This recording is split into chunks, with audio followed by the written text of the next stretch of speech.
We were talking about the elegance of watches, and I think there's no doubt that the pocket watch is much more elegant than the wristwatch, for the simple reason there's less clutter. The components, for example, of a chronograph wristwatch are very close together, and the watch looks very cluttered with spikes protruding all the way around it. Whereas in a pocket watch, which is much larger, that doesn't happen. And then the pocket watch offers a greater pleasure in its feel.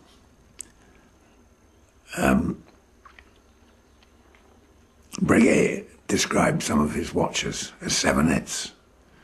A savonnette is a piece of soap, and many of his watches do resemble a piece of soap.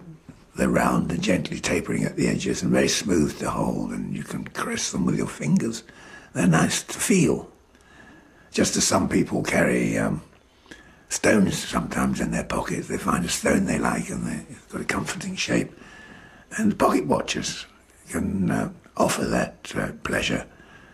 And the weight and the proportion, very important.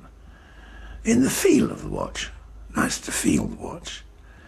That doesn't really happen in wristwatches. As I said, they're too small and too many bits poking out of them.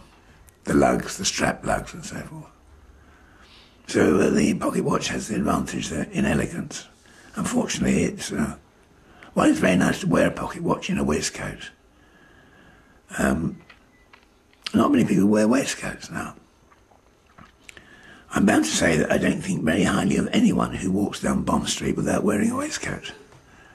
And those who do, of course, have the pleasure of their watch to amuse them. They can be wonderfully amusing things on occasion.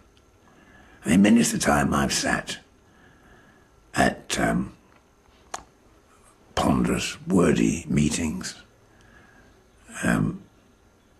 totally boring and calculated only to assist the progress of the speaker. And I pull my watch out and examine the works. It's a great comfort, helps pass a boring time. Again, you can't do that with a wristwatch. It's too small. There was an occasion in Guildhall in London where the Lord Mayor was due to appear to show he'd duly been elected at 12 o'clock. And at 12:05, I felt he ought to be reminded of this, and I had a Tompion repeater in my pocket, and I pulled it out and pressed the plunger, and it struck 12 healthy ringing blows right throughout the whole of Guildhall. And it was a most interesting talking point. Everyone enjoyed it.